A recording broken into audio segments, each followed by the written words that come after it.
মুহতারাম, বর্তমান আমাদের দেশে একটা বিষয় নিয়ে খুব বেশি আলোচনা হচ্ছে। বিশেষ করে দ্বীনি যে ইদারাগুলো, দ্বীনি যে পরিবেশগুলো, সেই পরিবেশে একটা বিষয় বারবার সামনে আসতেছে যে বর্তমান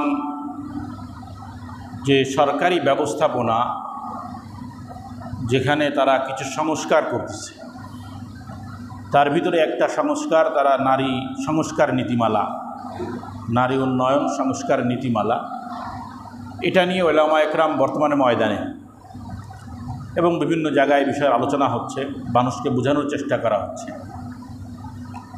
বাস্তবতা হলো এই প্রতিবাদগুলো কেন করতে হবে, বারবার মসজিদে মেম্বার এই কথাগুলো কেন বলতে হবে? এগুলোর আসর তো তাদের উপরে তেমন পড়ে না, তারা তো তাদের কাজ করেই যায়। এটা প্রশ্ন এসেই যায় না?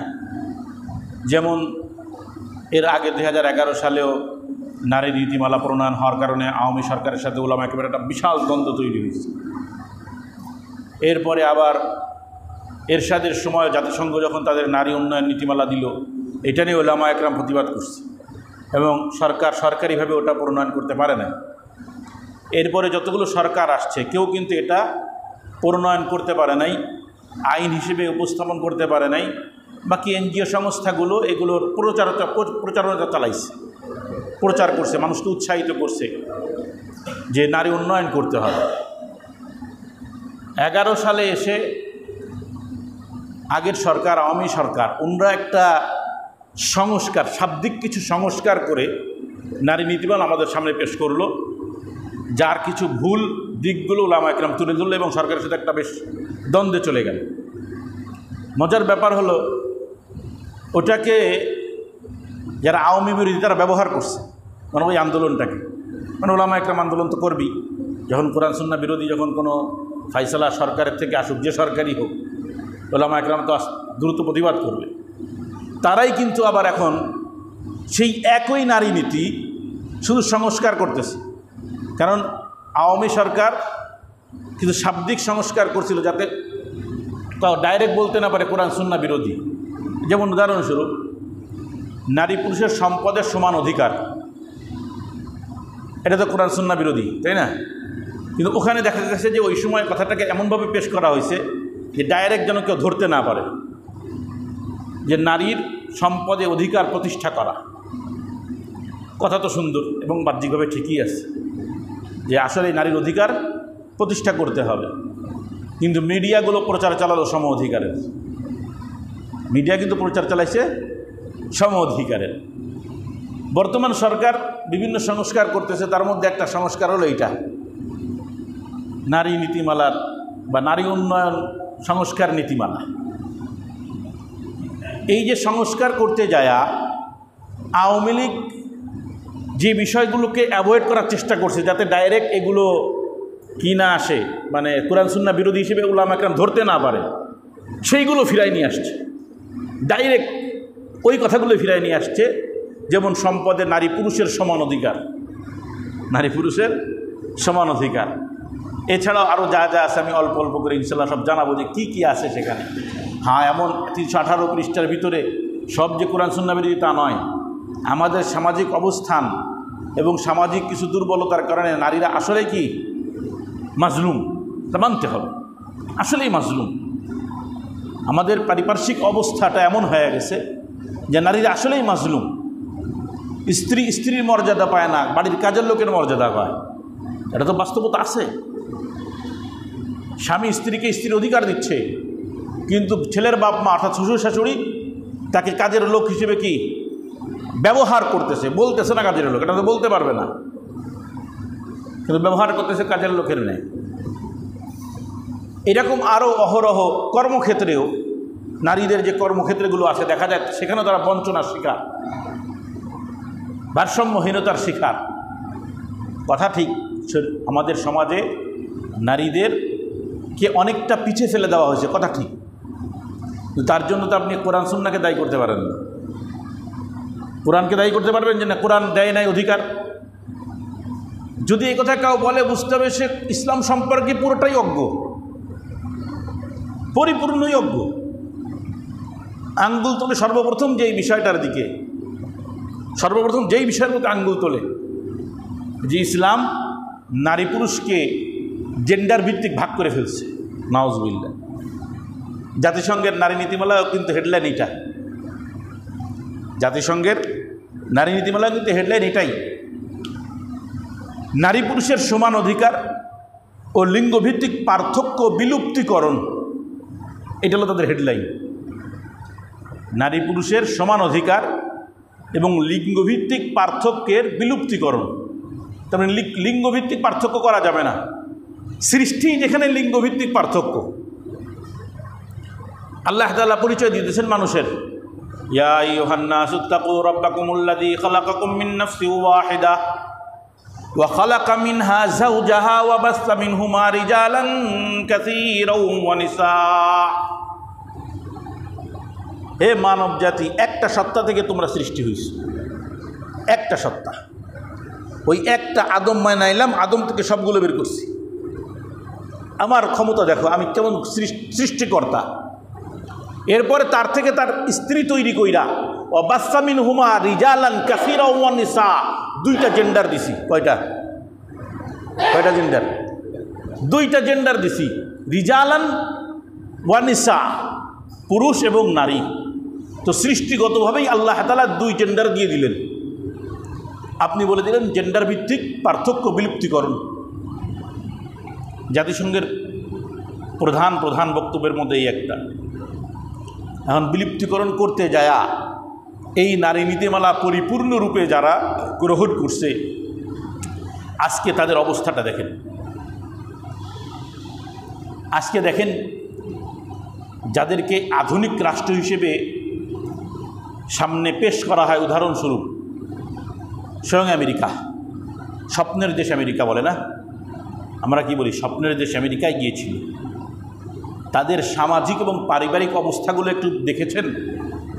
আমি কালকে বলতেছিলাম, মার্কিন সমাজবিজ্ঞানী যারা, তারা পেরেশান, এখনো পর্যন্ত তাদের পারিবারিক অবকাঠামো ঠিক করতে পারে নাই, বহু রকম চেষ্টা চালাইছে। বাস্তবতা হলো এই নারী উন্নয়ন নীতিমালা দিয়ে আপনি কখনোই সমাজকে ঠিক করতে পারবেন না। কারণ যার যে উদ্দেশ্যে সৃষ্টি, সে যদি ওই উদ্দেশ্যকে পূর্ণ না করে, তা কখনোই ভারসাম্যতা আসবে না।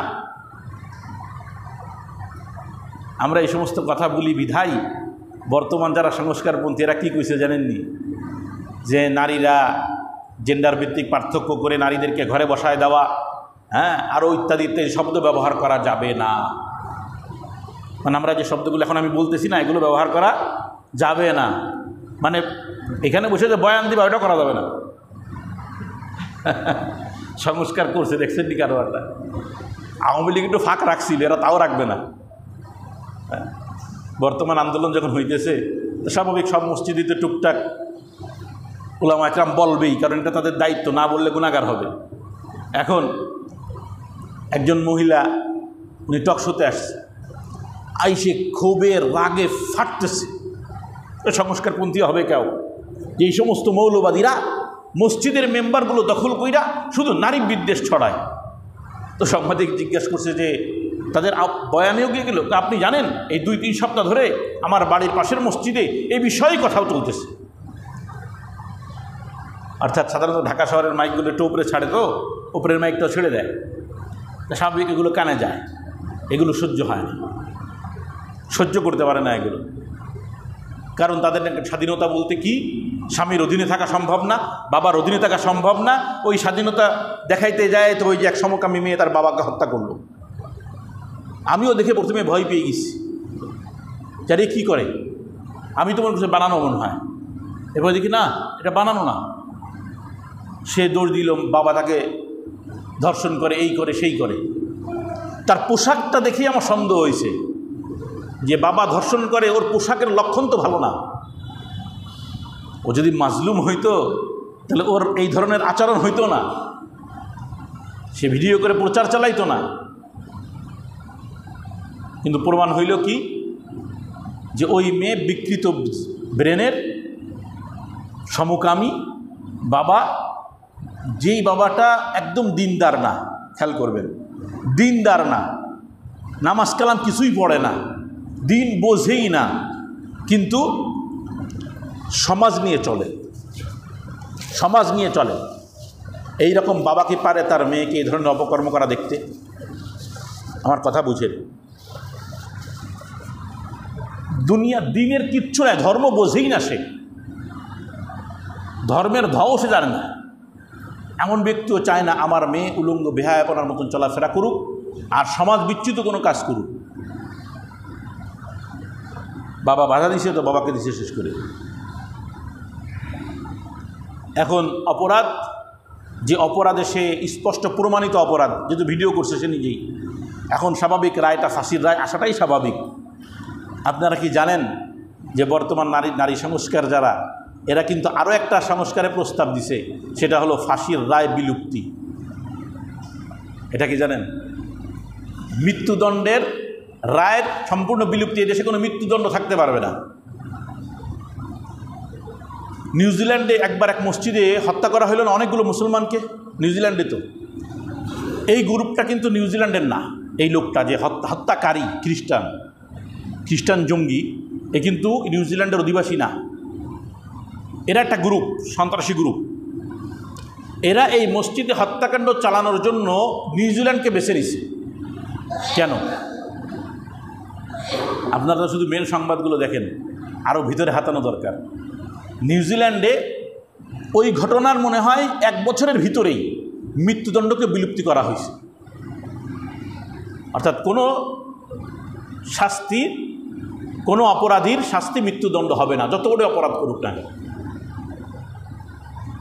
এরপরে এই গ্রুপটা বেছে নিছে যে এইখানে মারতে হবে। আমি যখন নিশ্চিত যে আমি যতই বড় অপরাধ করি না কেন আমি মৃত্যু পর্যন্ত যাব না, ওই ভয় নাই, জেলখানায় বসে হয়তো খাইতে হতে পারে।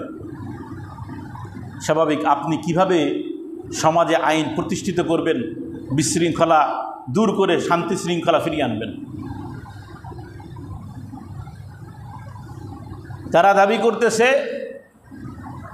ধর্ম বৈষম্য করেছে, নাউজুবিল্লাহ। কোরআন সম্পদ বন্টনে বৈষম্য করেছে, একটা দাবি, এবং মৌলিক দাবি কিন্তু এটাই মৌলিক দাবি তাদের, যে লিজ্জাকারি মিসলু হাদ্দিল উনসায়াইন, যে একজন পুরুষ 2 নারীর সমান সম্পদ পাবে উত্তরাধিকার সূত্রে, বাবার থেকে বা মায়ের থেকে, সন্তান হিসেবে ছেলে সন্তান 2 মেয়ে সন্তানের সমান। এটাকেই তারা সবথেকে বড় আকারে ধরছে, যে এইখানেই ইসলাম বৈষম্য করেছে, নারীকে অল্প দেওয়া আছে, অর্ধেক দেওয়া হয়েছে, পুরুষকে ডবল দেওয়া হয়েছে। মজার ব্যাপার হলো এই যে আয়াতটা, এর ভিতরে লক্ষ্য করলেই দেখা যায় যে বর্তমান সমাজ ব্যবস্থার বিপরীতে এই আয়াতটা আসছে। আল্লাহ তাআলা তো জানেন কিয়ামত পর্যন্ত এই পুরুষ শাসিত সমাজে নারীরা নিগৃহীত হবে। এই জন্য ইসলাম যখন 12 জন মানুষের সম্পদ নিশ্চিত করছে যে এরা এতটুকু পাবে, অংশ ঠিক করে দিছে, 12 জনের বাহিরেও আছে, কিন্তু কোরআন সংখ্যা নির্ধারণ করছে, ছেলে এত পাবে, মেয়ে এত পাবে, মা এত পাবে, বাবা এত পাবে, ইত্যাদি ইত্যাদি। এইরকম মোট 12 জন। এই 12 জনের 8 জন নারী, 4 জন পুরুষ। এখানে সংখ্যায় কারা বেশি? নারী বেশি না? 8 জন। আচ্ছা, এবার আসেন, আল্লাহ তাআলা ভাই বোনদের ক্ষেত্রে বলল লিজ্জাকারি মিসলু হাযিল উনসায়াইন, পুরুষ 2 নারীর সমান পাবে। এখানে সংখ্যাটা নির্ধারণ করা হয়েছে নারী দিয়ে, খেয়াল করছেন নি? পুরুষের অংশ নির্ধারণ করা নাই, নারীর অংশ আগে নির্ধারণ করা হয়েছে। নারীর অংশের প্রেক্ষিতে পুরুষ পাবে। এখানে নারীকে আগে রাখা হয়েছে না পুরুষকে আগে রাখা হয়েছে? তারপরেও প্রশ্ন রয়ে যায় যে তাহলে 2 নারীর সমান পাওয়ার অর্থই হলো তো সে ডবল পাইল। মজার ব্যাপার হলো কোরআনের এই আয়াতটা একটা খণ্ডিত অংশ। পুরা পরিবার এবং মিরাসি সম্পদ অথবা অর্থনৈতিক দিকটা যদি বিবেচনা করেন তাহলে দেখবেন পুরুষ খুবই কম পাইছে। খুবই কম পাইছে। আপনি খণ্ডিত বিচার করলেন, সামগ্রিক বিচার করলেন না। আপনি সামাজিক, সাংস্কৃতিক, অর্থনৈতিক, এমনকি প্রাকৃতিকভাবেও যদি বিবেচনা করেন, দেখবেন পুরুষ কম, নারী বেশি পাইছে। নারী, ইসলাম নারীকে সম্পদ দিছে তিনভাবে। কয়ভাবে বলেন? নারীকে ইসলাম সম্পদ দিছে কয়ভাবে? এক নাম্বার স্বামীর বাড়ি, আগে স্বামীর বাড়ি ধরছি, মোহর। 2 নাম্বার স্বামীর বাড়ি, আবার ভরণ পোষণ। নারী কোটি টাকার মালিক হলেও, স্বামী 2 টাকার মালিক হলেও ওই 2 টাকা স্ত্রীর পিছনে খরচ করা লাগবে। স্ত্রীর এটা দায়িত্ব নয় যে স্বামীকে কি করতে হবে, চালাইতে হবে। স্ত্রী যদি কিছু অর্থ আমাকে দেয়, তো এটা আমার উপরে স্ত্রীর ইহসান, দান। দান এটা কি দান। যৌতুক যে নেবেন ওটা তো ভিক্ষা। ভিক্ষা আপনারা তো কেড়ে নেন, আপনারা কেড়ে নেন না যৌতুক, যে দেয়াই লাগবে, ওটা তো একটা ভিক্ষা। হাত পাইতে আমাদের রাস্তার ফকিররা যেমন নেয়, আমাদের পুরুষ শাসিত সমাজ যৌতুক জোর করে দাবি করে নেয়। যেমন দেখেন রাস্তা দিয়ে চলতেছেন, আমি আমাদের এদেরকে ছোট করতেছি না, এরা গরিব মানুষ, এরা চাবে, কিন্তু অনেক সময় এমনভাবে চেয়ে বসে যে আপনি না পারতেছেন দিতে, না পারতেছেন ছাড়তে। বিশেষ করে মসজিদে এসব হয় না, স্টেশন, তারপরে বাস স্ট্যান্ড, এই সমস্ত জায়গায় দেখছেননি, আপনি যখন পকেট থেকে টাকাটা বের করবেন বিল দেওয়ার জন্য, টিকিট কাটার জন্য, অথবা কোথাও লেনদেন করতেছেন, এই সময় হাতটা পাতবে। তখন মানবিক দিক থেকেই ওই টাকা আর পকেটে যাওয়া যায় না, অটোমেটিক কিছু ওখানে দিতে হয়। আপনি অনেকটা আপনাকে ব্ল্যাকমেল করে ফেলে এরা, যে দেওয়াই লাগবে, না দিয়ে যাওয়া কই। তো এখন আমরা যৌতুক তো চাই না, হ্যাঁ বউরে ভাঙ্গা করে রাখে, সামর্থ্য আছে ভালো করে রাখার, কেমনে রাখি, আমার তো এখন ঘর বানানোর অবস্থা নাই। তার মানে শ্বশুর তুমি দিয়ে যাও, ঘর বানানোর টাকা দিয়ে যাও। মোবাইল নাই, এটা আমার দেখাতে আমি বলতেছি, মোবাইল নাই, বাপের বাড়ি যোগাযোগ করতে পারে না, স্বামীর মোবাইলেও টাকা থাকে না। এখন শ্বশুর বলে, বাপ একটা মোবাইলের ব্যবস্থা, একটু যোগাযোগ, মার সাথে যোগাযোগ করতে পারে, নতুন গেল, কাব্বা আর পারতেছি না, দেখি যা ইনকাম করি শেষ হয়ে যায়, থাকে না। তার মানে বাকিটা তুমি বুঝে নাও। এটা এক প্রকারের ভিক্ষাবৃত্তি, এটাকে আমরা বুক ফুলায়া নেই। তো তারা যে নারী অধিকার, নারী নীতিমালা নিয়ে চিল্লাইতেছে, এটা তো ধর্মের প্রতি বিদ্বেষের ভিন্ন কথা। আমাদের সমাজ ব্যবস্থাটা বড় দুর্বল, যার কারণে চিল্লাইতেছে। তো মোহর এক নাম্বার, ইসলাম নারীকে 3 ভাবে সম্পদ দিছে: মোহর, ভরণ পোষণ, মিরাস, উত্তরাধিকার সম্পদ। এই উত্তরাধিকার একটা নারী কতভাবে পাচ্ছে? স্ত্রী হিসেবে পাচ্ছে, কন্যা হিসেবে পাচ্ছে, বোন হিসেবে পাচ্ছে, নাতি নাতনি হিসেবে পাচ্ছে, মা হিসেবে পাচ্ছে, দাদি হিসেবে পাচ্ছে, নানি হিসেবে পাচ্ছে। খেয়াল করেন, উত্তরাধিকার একটা দিক। পুরুষ, ইসলাম পুরুষকে শুধুমাত্র উত্তরাধিকার সূত্রেই সম্পদ দিছে, আর কোনোভাবে সম্পদ দেয় নাই। পুরুষ মোহর পায়, যৌতুক পায়। তো যৌতুক তো চুরি করা মাল, ডাকাতি করা মাল, ডাকাতি করা মাল। ও ডাকাতি করে নিছেন আপনারা, ভিক্ষা করে নিছেন, ওটা তো ইসলাম দেয় নাই না। ইসলাম পুরুষকে দিছে শুধুমাত্র উত্তরাধিকারী। এখন আসেন, একজনের 2টা সন্তান, একটা ছেলে একটা মেয়ে। খেয়াল করেন, এই এক ছেলে আর এক মেয়ে রেখে যদি কেউ মারা যায়, নগদ অর্থ আছে 3 লাখ, সম্পদ অন্যগুলো বাদ দিলাম, শুধু নগদ অর্থটা ধরলাম। নগদ অর্থ আছে কত? 3 লাখ। কোরআনের বিধান অনুযায়ী মেয়ে পাবে 1 লাখ আর ছেলে পাবে 2 লাখ। এবার আসেন, বোন যদি অবিবাহিত হয়, এই মেয়েটা যদি অবিবাহিত হয়, এর ভরণ পোষণের দায়িত্ব কার? ভাইয়ের। কোথার থেকে করবে? নিজের অর্থ থেকেই তো, যেটা সে মালিক হয়েছে, নাকি বোনের টাকাতে করবে? আমাদের গ্রাম অঞ্চলে এই কাজটা অনেকেই করে। বোন বিয়ে দেয়, বোনের পিছনে খরচ করে, তোরে তো অনেক কিছু দিলাম, বা জমি নিবি কেন? নাউজুবিল্লাহ। ইসলামী সরকার থাকলে 12 পিরিচ চাল তুলে দিত, ওটা তো তোর দায়িত্ব। বোন, বাপ না থাকলে বোনকে কে বিয়ে দেবে? বড় ভাই বিয়ে দিবে। এটা ইসলাম তাকে দায়িত্ব দিছে, দিয়ে বিশাল এক অঙ্ক খরচ করে, তোরে তো বিশাল অঙ্ক দিয়ে টাকা পয়সা দিলাম, তো জামাইরে যৌতুক দিলাম, এখন আবার জমি চাস। পিটান লাগানো লাগবে, পিটান। সমাজ ব্যবস্থাও অনেকটা ওই রকম, যারা গুরুজন আছে ওই যে বিচার করে তারা তাদেরকে মাতব্বররা বোঝায়, হ্যাঁ মা কত খরচটা তোমার ভাই করছে, তো জমিটা ছেড়ে দাও। আহা, আর আমাদের দেশের বিশেষ করে আমাদের এই অঞ্চলের মা বোনরা চিন্তা করে যে ভাইয়ের বাড়ি আসার দরজাই তো বন্ধ হয়ে যাবে, স্বামীর বাড়ি নির্যাতন চলে, এদিকে ভাইয়ের বাড়ি আসা যদি বন্ধ হয়ে যায়, ওই আশা ছেড়ে দেয়। ছেড়ে দিয়ে আর 1 বছর পরে বুঝতে পারে যে ভাই বাড়ি আর জায়গা নেই।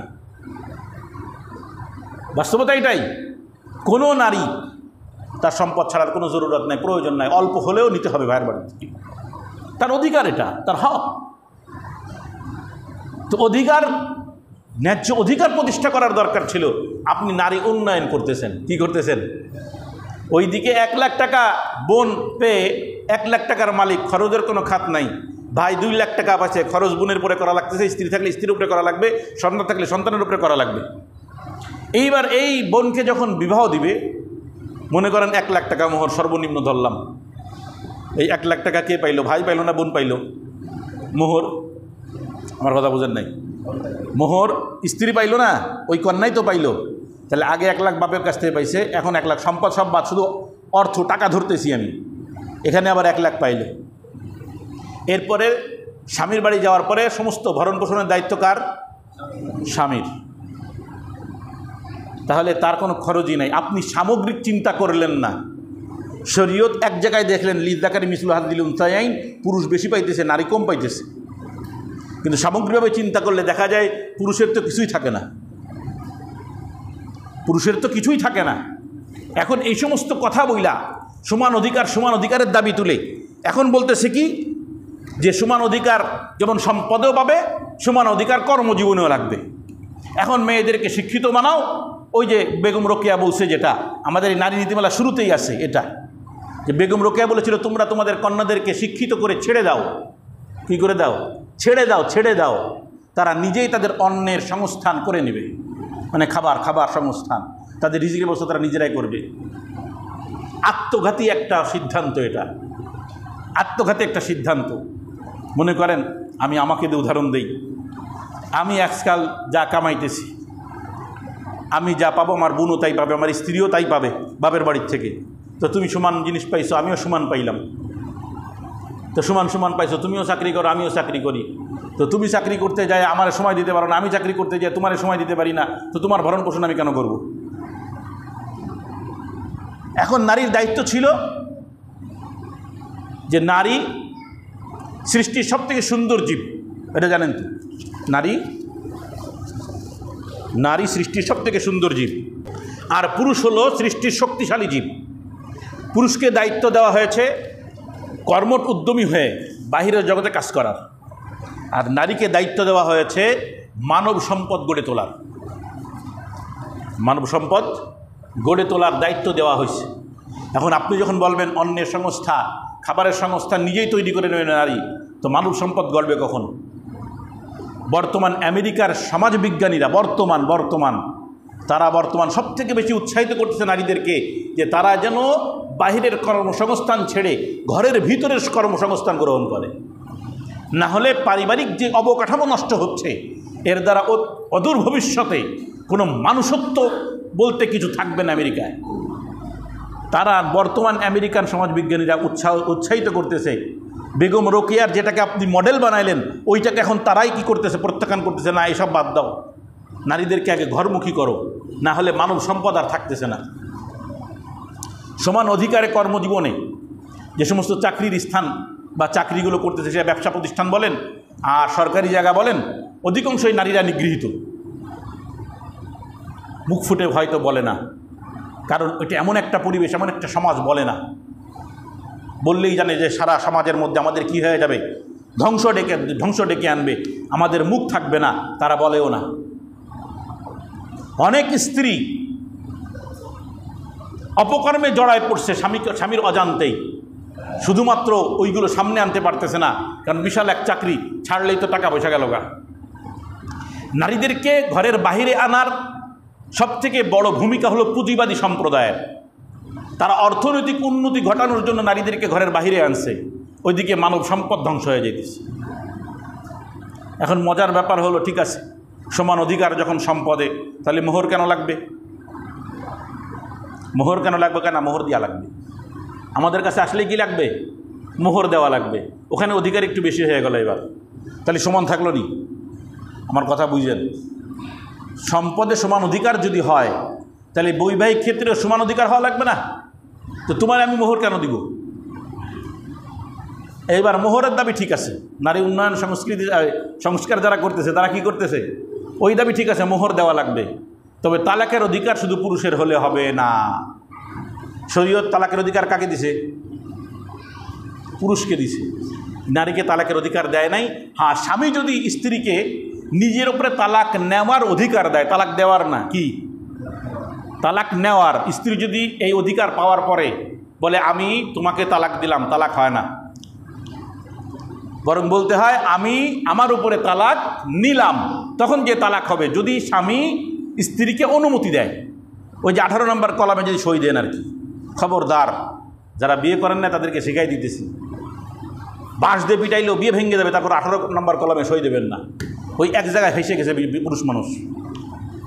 আমাদের কাছে যখন ফতোয়া আসে দেখা যায় স্ত্রী ডিভোর্স পাঠাইছে, হ্যাঁ ঠিক আছে, স্ত্রীর নিয়ে আসেন, কাবিননামা নিয়ে আসেন, কাবিননামায় দেখা যায় লোক সই দিয়ে রেখে দিচ্ছে, জানেই না যে কোন জায়গায় সই দিচ্ছে, সে কিন্তু জানেই না। যাই হোক, সেটা মাসলা ভিন্ন। তো এই জন্য তালাকের ক্ষেত্রেও না সমান অধিকার দিতে হবে। এইবার তো সমান অধিকার কি? যে পুরুষ যেমন তালাক দিতে পারবে, নারীও তালাক দিতে পারবে। এবং এই তালাকের ফলাফল কি? ইসলাম বলে তালাক যদি হয় তাহলে সেক্ষেত্রে মোহর পরিপূর্ণরূপে শোধ করে 3 মাসের খোরপোশ দিয়ে তাকে বিদায় দিতে হবে। মানে স্বামীর ঘরে ইদ্যত পালন করবে, খোরপোশ স্বামীর ঘরেই পাবে, এরপরে 3 মাস পরে চলে যাবে, 3 মাসিক। মজার কথা তাদের দাবি না, এটা চলবে না, বরং স্বামীর সমুদয় সম্পত্তির অর্ধেক দিয়ে দিতে হবে। স্বামীর বাপের কাছ থেকেও পূর্ণ বুঝে নিলেন ভাইয়ের অর্ধেক সম্পদ, স্বামীর কাছ থেকে মোহর নিলেন, খোরপোশ নিলেন, তালাক হইলে স্বামীর সমুদয় সম্পত্তির অর্ধেক স্ত্রীকে দিয়ে দেওয়া লাগবে। এটা শরীয়ত সম্মত না।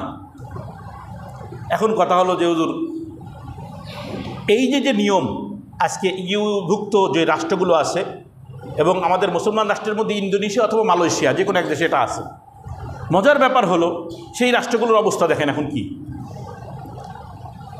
আজীব গরিব। এই নিয়ম হওয়ার কারণে পারিবারিক অবকাঠামো এমনভাবে ভেঙে পড়ছে, স্বামী স্ত্রী যেটা কিনা আল্লাহর সৃষ্টির নিদর্শন, স্বামী স্ত্রী এটাকে আমি একদিন আলোচনা করলাম না, স্বামী স্ত্রীর হক, স্বামী স্ত্রী এটা আল্লাহর অস্তিত্বের নিদর্শন। আমি যে মাওলা, আমি যে মালিক, তার দলিল কি? তোমরা স্বামী স্ত্রী, তোমাদেরকে আমি বানাইছি, একে অপরের মধ্যে মহাব্বত ভালোবাসা তৈরি করে দিছি। এখন যখন আপনি এর মাঝখানে ঢুকাই দিলেন কি, যে ম্যারিটাল রেপ, বৈবাহিক ধর্ষণ, এইটার আইন পাশ করলেন, ওই দেশেও আছে। এখন স্ত্রী খুশি খুশি আপনার সাথে রাত্রি ফিজিক্যাল সম্পর্ক তৈরি করলো, সকালবেলা কোনো কারণে মনোমালিন্য হইল, আপনার বিরুদ্ধে ফৌজদারি মামলা করে দিল, রাত্রে আমার স্বামী আমাকে ধর্ষণ করছে। আলামত যখন চেক করা হবে পাবেনি, ধর্ষণ আলামত পাবে না, যেহেতু রাত্রে সম্পর্ক তৈরি হয়েছে। এখন প্রমাণ হয়ে গেল, কারণ স্বামী স্ত্রী তো ওরা তো এক জায়গায় ছিলই। সকালবেলা স্ত্রী উঠে কেস করলো যে আমার স্বামী আমাকে ধর্ষণ করছে, প্রমাণ হয়ে গেল হ্যাঁ স্বামী ধর্ষণ করছে, এইবার স্বামীর বিরুদ্ধে লড়ো, তালাকের পর্যন্ত পৌঁছায় যাও। তালাক গেলে কি হবে? স্বামীর সমুদায় সম্পত্তির অর্ধেক স্ত্রীকে দিয়ে দেওয়া লাগবে। মানুষের বানানো নিয়ম কত সুন্দর। এই যে কত বড় একটা কোম্পানির মালিক না, আমেরিকা না লন্ডনে, কোথায় চিনি না আমি, যে তার স্ত্রী গত 2-3 বছর আগে মনে হয় নাকি 5-7 বছর আগে স্ত্রী ছেড়ে দিল, হাজার হাজার, হ্যাঁ বিল গেটস, তার স্ত্রী ছাড়লে কি কত টাকার সম্পদ তার, এখন সব অর্ধেক হয়ে গেল নিয়ম। মজার ব্যাপার কি জানেন, আমি কালকে এটা পড়তেছিলাম, ইউরোপ আমেরিকায় স্বামী স্ত্রী বিবাহ করার পরে কিছুদিন অতিবাহিত হলে যখন একে অপরকে আর ভালো লাগে না, তখন স্ত্রী স্বামীর বিরুদ্ধে একজন এজেন্ট নিয়োগ দেয়, এজেন্ট, যে যেভাবেই হোক তুমি আমার স্বামীকে ফাঁসাও। খেয়াল করবেন কিন্তু, মানে স্ত্রী যদি নিজের থেকে তালাক নিয়ে সরে যেতে চায় তাহলে সমুদায় সম্পত্তির অর্ধেক পাবে না, স্বামীর অপরাধ দেখানো লাগবে। এখন তারা এজেন্ট লাগায় যে তুমি আমার স্বামীকে ফাঁসাও কোনো একটা নারী কেলেঙ্কারিতে অথবা কোনো এমন অপরাধে যার দ্বারা বৈবাহিক সম্পর্ক আর থাকবে না। এটা যদি তুমি করে দিতে পারো চুক্তি হয়, করে দিতে পারলে বাস আমি আমার স্বামীর থেকে তালাক নেব, তালাক নিলে সমুদায় সম্পত্তির অর্ধেক পাবো। বর্তমান তাদের অবস্থা। মানুষ দেখেন আজীব গরিব ব্যাপার, মানুষের বানানো তৈরি কানুন তো এই জন্য ফাঁক ফোকর থেকেই যায়। এই ডুমুরিয়ার একজন, আমি চিনি না তাকে, কোনোদিন দেখিও নি, হঠাৎ একদিন ফোন দিল। সে থাকে মনে হয় এই ইন্দোনেশিয়াতে বা মালয়েশিয়া কোনো এক দেশে, নাগরিকত্ব পাইছে স্বামী স্ত্রী সহ, বিবাহ হয়েছে বাংলাদেশে। খেয়াল করবেন আমাদের ডুমুরিয়ার ঘটনা কিন্তু এটা। আমাকে ফোন দিছে, আমার মুসল্লিদের মধ্যে কেউ তাকে এই নাম্বার দিছে আমার, যে ওনার সাথে কথা বলো, উনি তোমার সমাধান দেবে। তা আমার কাছে সে দীর্ঘক্ষণ আমার সাথে তার কথা হয়েছে এবং সে আমার কাছ থেকে এই ফতোটা নিতে চাচ্ছে যে এটা আমার জুলুম হবে কেন স্ত্রীর উপরে। বিবাহ হয়েছে কোথায়? বাংলাদেশে। মোহর নির্ধারণ হয়েছে বাংলাদেশে। উভয়ে নাগরিকত্ব পাইছে ওই দেশের। খেয়াল করেন, যদি কেউ চিনে থাকেন কারো নাম বললেন না, কারোর বললেন না, চিনেন না, আমাদের এই ডুমুরিয়ার কে জানো। এখন ওই দেশে দীর্ঘদিন থাকার পরে সন্তানাদিও হয়েছে। এই দেশে আসার পরে মনোমালিন্য পারিবারিক কলহের কারণে ছাড়াছাড়ি হয়ে গেছে। কোন দেশে এসে?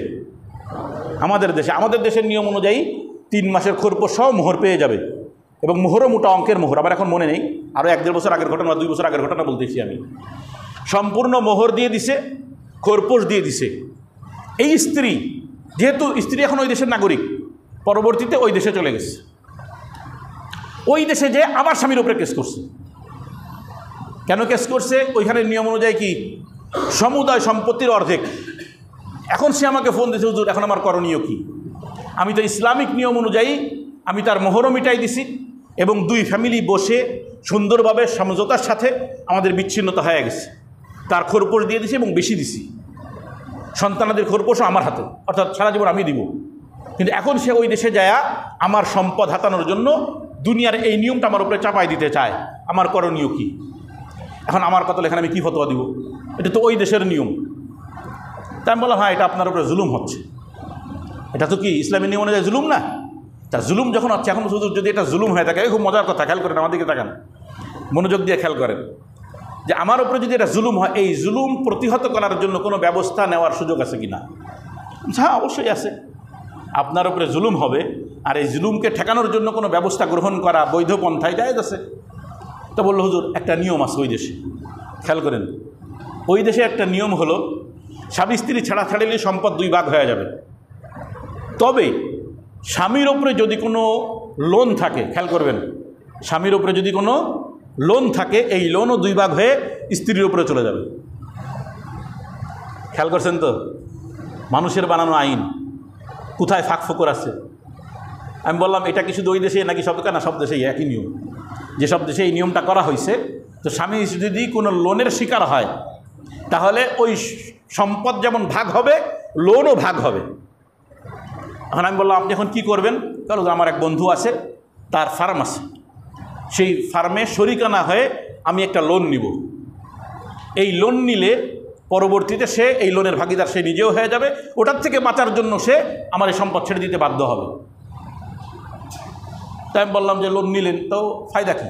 খেয়াল করেন, বলল, হুজুর আমি লোন নেব আমার সমুদায় সম্পদ থেকে ডবল। ফতোয়া হুজুরের মুক্তেই বের করবে, বুঝছেন নি কারবারটা? আমি লোন নেব আমার সমুদায় যে সম্পদ ওই দেশে আছে, একটা ফ্ল্যাট বাড়ি আর একটা মনে হয় ওনার তার নিজস্বটা ফার্মও আছে, এই সমুদায় সম্পত্তির ডবল কি নেবে? লোন নেবে। তাহলে এখন ওই মহিলার ভাগে আসে কত? আমি বললাম, আমি হাসিয়ে দিছি, আমি খুব অনেকক্ষণ তার সাথে গল্প হয়েছে। আমি ওনার কাছে বোঝার জন্য এবং আমার এই এলিমটা অর্জন করার জন্য আমি তার সাথে অনেক কথা বলছি। আমি বললাম, ভাই এখন মনে করেন যে সে যদি এটাও মেনে নেয়, তা মেনে নিলে দিবে, আমি সাধারণত কেউ মানবে না। কী করণীয় তার? তার কিছুই করার নাই। এখন তার একটাই উপায়, সেটা হলো আমার সম্পদ ছেড়ে দেওয়াই লাগবে। আর আমার সম্পদ যদি ছেড়ে দেয় তো লোনও আমার উপরেই থেকে যাবে। আমরা আজীব গরিব মানুষের, এই যে মানুষের বানানো আইন আর এক দিক থেকে আর এক আইন এসে গেছে। এখন অবস্থা এমন হয়ে গেছে, তার কাছে আমি অনেক গল্প করছি তার সাথে। আমি লোকটা মনে হয় এইদিকে ডুমুরিয়ার এইদিকে কোথাও বাড়ি, এই ভান্ডারপাড়ার এই অঞ্চল দিয়ে কোথাও বাড়ি। অনেক গল্প হয়েছে। সে বললো যে হুজুর এইরকম আরও কিছু কানুন আমাদের শোনাইলো, বিভিন্ন প্রকারের কানুন, যে বানাইছে একরকম কিন্তু এর বিপরীত আর একটা কানুন মানুষ বানায় রাখছে। তো মানুষের বানানো কানুন মোহতারাম, আজকে বাংলাদেশে এই কানুনটার জন্য তারা সুপারিশ করছে যে তালাকের ক্ষেত্রে নারী পুরুষ উভয়ের সমান অধিকার, চাইলে নারীও তালাক দিতে পারবে, পুরুষও তালাক দিতে পারবে, তবে নারী সম্পত্তির অর্ধেক নিয়ে নেবে। বাপেরও অর্ধেক নিবা, স্বামীরে অর্ধেক নিবা, ছেলে হইলে সেটাও ছাড়বা না, সবই তো তোমার, বিটা মানুষ কি ঠ্যাঙ্গা খাবেনি? আঙ্গুল চষবে বসে বসে। হ্যাঁ, আসলে রাসূল করিম সাল্লাল্লাহু আলাইহি ওয়াসাল্লাম যে বলছেন যে নারীদের আকল কম, বুদ্ধি কম, আপনি যদি এই যে সংস্কার কমিশনের এই বিষয়গুলো পড়েন, এর ভিতরে যেগুলো ইসলাম বিরোধী এবং সমাজ বিরোধী, আপনি অবাক হবেন যে আসলে এদের কোনো বুদ্ধি নেই, আসলে এদের কোনো আকল নেই। নারী সংস্কার কমিশন বসাইছে 11 জন মহিলা, তার ভিতরে প্রত্যেকেই নাস্তিক। আবার একজন মহিলা এসকাল করলো এক টক শোতে যে আপনারা এখানে একজন ইসলামিক স্কলার কেন রাখলেন না? এটা তো ইসলামিক বিষয় না। কি প্রশ্ন করছে? এটা ইসলামিক বিষয় না, আমরা ধর্মের দিকে নজরই দিই নাই। তাহলে আপনারা, এটা আমরা বাংলাদেশে যে সমস্ত নারীরা ধর্মহীন চলতে চায়, যে সমস্ত, খেয়াল করেন আমার কথাটা, ধর্মহীন চলতে চায় তাদের জন্য আমাদের এই আইন। এখন আসেন ওই টকশোর হিসাব অনুযায়ী আমি ওইখান থেকে শুনলাম 0.001% মহিলা আমাদের দেশে নাস্তিক। 0.001%। 99.99% নারী আমাদের দেশে আস্তিক বা ধর্মবিশ্বাসী, সেটা মুসলমান, ইসলাম হোক, বৌদ্ধ হোক, হিন্দু হোক, খ্রিস্টান হোক। এখন মজার ব্যাপার হলো, আপনি 11 জন নারীকে দায়িত্ব দিলেন পুরা বাংলাদেশের আইন পরিবর্তন সংস্কার করার জন্য, যারা 99% নারীর বিপরীত। দেখেন খালিদ মহিউদ্দিন যে সাংবাদিক, খুব মশুর না সে এখন, খালিদ মহিউদ্দিন নামে একজন সাংবাদিক, দেখবেন সব গ্রুপে নিয়ে এসে খুব এসকাল করে। এক আলেমের সামনে প্রশ্ন ছুড়ে দিল এই বিষয়টা নিয়েই, যে আমার কন্যা সন্তান, আমার কোনো ছেলে নেই। এখানে অনেকেরই প্রশ্ন আছে, আমি এই জন্য এই কথাটা তুলে ধরতেছি যে আপনার শুধু কন্যা আছে, সন্তান নাই। এখন ইসলাম বলছে কন্যা সন্তান যদি শুধু থাকে তাহলে কন্যা সন্তান সমুদায় সম্পদ পাবে না, সেখান থেকে কিছু তার ভাই পাবে, মৃত ব্যক্তির ভাই। এখন খালিদ মহিউদ্দিন সাহেব উনি প্রশ্ন ছুড়ে দিলেন টকশোতে এক আলেমের সামনে, আমি তাকে চিনি না, যে আমি চাই আমার সমস্ত সম্পদের মালিক আমার কন্যা হোক, কিন্তু আমি হঠাৎ মারা গেলাম, তো আমার এই সম্পদ তো আমার কন্যারা পাবে না, সব আমার ভাইরাও নিয়ে নেবে। তখন উনি উত্তর দিলেন যে আপনি ওসিয়ত করে যান, ওই আলেম, আপনি ওসিয়ত করে যান বা লিখিত দিয়ে যান যে আমার সমুদায় সম্পত্তির মালিক আমার কন্যা হবে, সুযোগ তো আছে। তখন উনি আবার পাল্টা প্রশ্ন করলেন যে আমি সুযোগ পেলাম না, আমি হঠাৎ মারা গেলাম, আপনি তো এটা মানেন একজন আলেম মানুষ যে জীবন মৃত্যুর কোনো কি নাই, ঠিক নাই, তো আমি এখনই মারা যেতে পারি, আমি ওসিয়ত করতে পারলাম না। তো উনি দেখলাম ঘুরায় ওই কথাটাই বলতেছেন। মজার ব্যাপার হলে উনি উত্তরটা গুছায় দেন নাই। আপনাদের কাছে একই রকম প্রশ্ন আসে না মাঝে মধ্যে? সাজেরার পাশে একজন লোক অসুস্থ হওয়ার পরে আমাদের সাইকোলজি সাহেবের কাছে কাঁদতেছে, হুজুর, আমি নাম বলতেছি না, হুজুর কাঁদতেছে, খুব ভয় পাইছে, হঠাৎ মুখ বেঁকায় গেছে এক পাশে, তা ভয় পাইছে, হুজুর আমার তো কোনো ছেলে সন্তান নাই, আমার মেয়ে শুধু সব সম্পদ আমার ভাইরা নিয়ে নেবে। তার মনের মধ্যে ভয়, সব সম্পদ কে নেবে? ভাই নিয়ে নেবে। ইসলাম শুধু যদি কন্যা সন্তান হয়, সেক্ষেত্রে কন্যা সন্তানের সম্পদ কি দিছে? প্রথম উসুলটা মনে রাখবেন, মহিলাদেরকে বা নারীদেরকে কখনোই কোনো গার্জিয়ানের দায়িত্ব দেওয়া হয় নাই।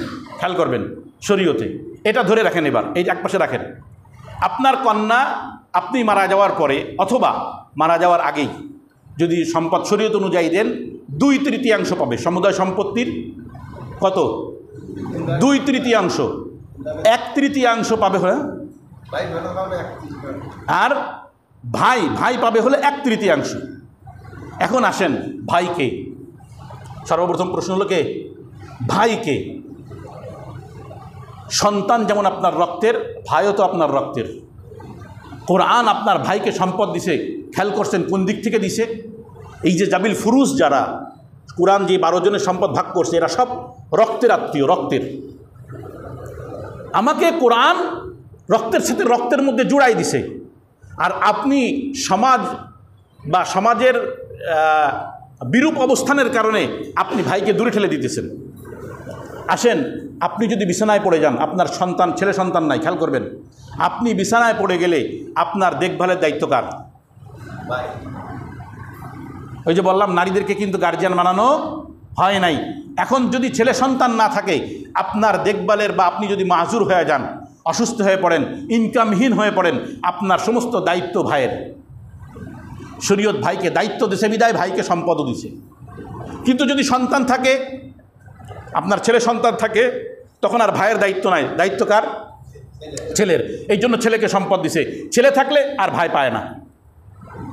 মিলছে আপনাদের? আপনার ছেলে সন্তান আছে, আপনি ভাইয়ের মুখাপেক্ষী না, এই জন্য ভাইকে সম্পদ দেওয়া লাগবে না। আপনার ছেলে সন্তান নাই, কন্যা সন্তান আছে, আপনি ভাইয়ের মুখাপেক্ষী, কারণ ভাই আপনার দেখাশোনা করবে প্রয়োজনে, এই জন্য ভাই সম্পদ পাবে। তাহলে ভাইকে যে দেওয়া হচ্ছে এটা ন্যায্য অধিকার নাকি অতিরিক্ত? আমার কথা বুঝেন নাই? এই কন্যা যে 2/3 পাইল, এই 2/3 সম্পূর্ণ অতিরিক্ত। এখন আপনি আমাদের সমাজ দিয়ে তো কোরআনের উপরে দোষ দিতে পারেন না যে এই সমাজে ভাই ভাইরে দেখে না। এটা তো সমাজের সমস্যা, কোরআন বা শরীয়তের সমস্যা না। আমার কথা বুঝাইতে পারছি? এটা কোরআন বা শরীয়তের সমস্যা না। এরপরে আসেন, তারা আরও কিছু দাবি করছে যেগুলো সমাজ বিরুদ্ধে। সমাজ, আমি শুধু একটা একটা করে বলি সংক্ষিপ্ত করে। শরীর আমার, সিদ্ধান্ত আমার। আপনার কন্যা যদি বাসায় বসে এই কথা আপনার সামনে বলে, পারবেন সহ্য করতে? আপনি একটা সামাজিক মানুষ যদি হন, আপনার 18 বছরের কন্যা সন্তান একটা পুরুষ নিয়ে বাড়িতে ঢুকছে, বাবার কিছু বলার অধিকার নেই, কারণ শরীর আমার, সিদ্ধান্ত আমার। কোথায় যাবেন আপনি? সমাজটাকে কোথায় নিতে চায় তারা? যৌনকর্মীদেরকে শ্রমিক হিসেবে স্বীকৃতি দিচ্ছেন, কোথায় যাবে সমাজ? যাদেরকে শ্রমিক বানাবেন, শ্রমিক যখন বানাচ্ছেন, কোন যৌনকর্মী একজন দেখান যে স্বেচ্ছায় সে এই পথটা বেছে নিছে? হয়তো কিডন্যাপ করা অথবা অন্য কোনো সমস্যা আক্রান্ত হয়েছে, আপনি এদেরকে শ্রমিক হিসেবে নিয়োগ দিয়ে কেমন যেন বুঝাইলেন, সব কিছুর বৈধতা আছে। ম্যারিটাল রেপ, এইদিকে দেখেন, আমাদের প্রত্যেকটা ফায়সালার বিপরীতমুখী ফায়সালা দেখেন। স্বামী স্ত্রী গ্যাঞ্জাম হইলে বা জোরপূর্বক কোনো কিছু হইলে এটাকে আপনি বৈবাহিক ধর্ষণ বলতেছেন। এই জায়গা ফৌজদারি মামলা হতে পারে স্বামীর বিরুদ্ধে, তো স্বামী চিন্তা করার দরকার কি, বিয়ে করার দরকার নেই, বউ বাচ্চার, ওই দিকে তো আসেই। নাউজুবিল্লাহ। জিনার পথ উন্মুক্ত করে দিলেন। এরপরে দেখেন, মেয়েদের যে মাসিক একটা মাস প্রতি যে মেন্স হয়, এটা কার দেওয়া? কেন দিছেন? কেন দিছেন? এর হেকমত কি সম্পর্কে আলোচনা করতে গেলে আমার সময় শেষ হয়ে যাবে। আরে এটাকে তারা বলতেছে একটা কুপ্রথা, এটা নিয়ে কোনো কথা বলা যাবে না। এটা একটা কুপ্রথা যেটা সৃষ্টিগত আপনার ভিতরে দেওয়া হয়েছে। তো আপনি তো বলতেই পারেন এই কথাটা, যেমন খ্রিস্টানরা বলে, ধর্মগত। খ্রিস্টান ধর্মে মেয়েদেরকে মানে আপনার নিচু শ্রেণী মনে করা হয়, এদের মধ্যে কোনো আত্মা নাই, আত্মাহীন একটা জড় বস্তু, যেমনি ইচ্ছে তেমনি ব্যবহার করো। তো আপনি বলতেছেন আপনার প্রত্যেক মাসে যেই অসুস্থতাটা আসে, এটাকে অসুস্থ বলা যাবে না, এটা একটা কুপ্রথা। তা আপনি নিজেকেই তো কয়েকদিন পরে কুপ্রথা বলবেন যে একটা নারী জাতিটার কুপ্রথা। প্রাকৃতিক নিয়ম, আল্লাহ সৃষ্টির নিয়ম। নীতিনৈতিকতা, শালীনতা, সুস্থ বিনোদন, অশ্লীলতা শব্দ ব্যবহার করা যাবে না। মানে এটা অশ্লীল কাজ, এটাও বলা যাবে না। খারাপ পোশাক পরলে কিছু বলা যাবে না। কয়েকদিন আগে সিগারেট খেয়েছিল, দেখছেন না সিগারেট খাওয়া নিয়ে কী হইল? সে যে আমাদের এই বর্তমান কি উপদেষ্টা, স্বরাষ্ট্র উপদেষ্টা, তার পদত্যাগ দাবি করে বসে। আচ্ছা, সিগারেট খাওয়া, এই যে আপনারা যারা পুরুষ আছেন, এদের জন্য কি বৈধ আছে বাংলাদেশের কানুন অনুযায়ী? ওপেন মানে মানুষের মধ্যে। তা আপনার জন্য বৈধ নেই, এখন বলছেন নারীরা যদি সিগারেট খেতে কিছু বলা যাবে না, হইল নি এটা? এখন ইউনুসার যদি এখন ঢোকে আপনার নিয়ে দায়িত্ব নিয়ে, তো রাস্তায় সিগারেট খেতে দেখলে তো আপনার নামে কেস হয়ে যাবে। কিন্তু একজন নারীর নামে কেস করলে ওনার চাকরি নিয়ে তাড়াতাড়ি বেঁধে যাবে, কারণ নারী। একটা নির্বুদ্ধিতা না, এটা বেয়াকলি কথা। আসেন, দত্তক সন্তান, পালক সন্তানের নিয়ম ইসলামে নাই, ইউরোপ আমেরিকায় আছে। বিবাহ শাদী করবে না, আকাম কুকাম করবে, একটা হবে, আর শিশু আশ্রমে থাকবে, ওখান থেকে দত্তক নাও। এখন বলতেছে দত্তক সন্তানের নিয়ম হলো গর্ভজাত সন্তানের ন্যায়। এখন আমি আপনাদের একটু আগে যে আলোচনা করলাম, আপন ভাই সম্পদ পাবে, এত এশকাল তাদের যে আমার মেয়ের সম্পদ, মেয়ে যদি হয় ছেলে যদি না হয়, আপন ভাই সম্পদ নিয়ে নেবে, তা তো মেনে নেওয়া যায় না। ওইদিকে দত্তক সন্তান, আর একজনের নাজায়েজ সন্তান আপনি দত্তক নেবেন অথবা পালক নেবেন, নাজায়েজ হওয়া জরুরি না, যদি হয়, মানে ওই দেশ হিসেবে বলতেছি, ইউরোপ আমেরিকার কথা, তো তাকে আপনি ঔরজাত সন্তান হিসেবে সম্পদ দিতে রাজি আছেন, আপন রক্তের ভাইকে সম্পদ দিতে রাজি নাই। এটা খোলা যুক্তি না? এইদিকে আপন রক্তের ভাইকে সম্পদ দেবেন না, ওইদিকে বলেন দত্তক সন্তান তাকে নিলে কি আল্লাহ তাআলা স্পষ্ট কোরআনের সূরা আহজাবের 4 নম্বর আয়াত দেখবেন, স্পষ্ট বলে দিছে যে আল্লাহ তাআলা তোমাদের পালক সন্তানকে তোমাদের সন্তান হিসেবে সৃষ্টি করেন নাই, সুতরাং ওটা সন্তান না। হ্যাঁ, তুমি লালন পালন করতে পারো, তার সব হবে। আসলে সন্তান দত্তক নিয়ে যদি লালন পালন করেন, তার খরচ বহন করেন, তাকে মানুষের মতো মানুষ করে দেন, সওয়াব হবে, কিন্তু গর্ভজাত সন্তানের ন্যায় সন্তান সে হবে না। কথাটা বুঝছেন তো? আল্লাহ তাআলা আমাদেরকে বুঝদান করুক। মুহতারাম হাজিরিন, এই যে সম অধিকারের দাবিটা যে আসতেছে, ইসলাম দিছে বেশি, আপনি সম অধিকার বলে নারীদেরকে নামাইতেছেন, আবার সম অধিকারের নাম দিয়ে বলতেছেন যে 300 সংরক্ষিত আসন লাগবে। 300 সংরক্ষিত আসন কেন? নারীদের জন্য সংরক্ষিত আসন লাগবে কেন? যেহেতু অধিকার সমান। ফাইট করেন বেটাদের সাথে, ফাইট করে সংসদে যান। সংরক্ষিত আসন কেন লাগবে? বাসের সিটে আমরা সংরক্ষিত আসন রাখি নারীদের জন্য, কেন লাগবে? ফাইট করেন। ওখানে সম অধিকার চাচ্ছেন না কেন? তাহলে যেখানে চাচ্ছেন এর বিপরীত দিক যদি তাকান, তাহলে উল্টা, মানে সব কিছুতেই অযৌক্তিকতা আছে, কোনো যুক্তি পাওয়া যায় না। আল্লাহ তাআলা বুঝদান করুক, আল্লাহ তাআলা আমাদের মা বোনদের হেফাজত করুক। কোনো সামাজিক ব্যক্তি, ধর্মীয় না, কোনো সামাজিক ব্যক্তি পারে না তার স্ত্রী, কন্যা, সন্তান এরা এই ধরনের পরিস্থিতির সম্মুখীন হোক। আখির দাওয়ানা আলহামদুলিল্লাহি রাব্বিল আলামিন।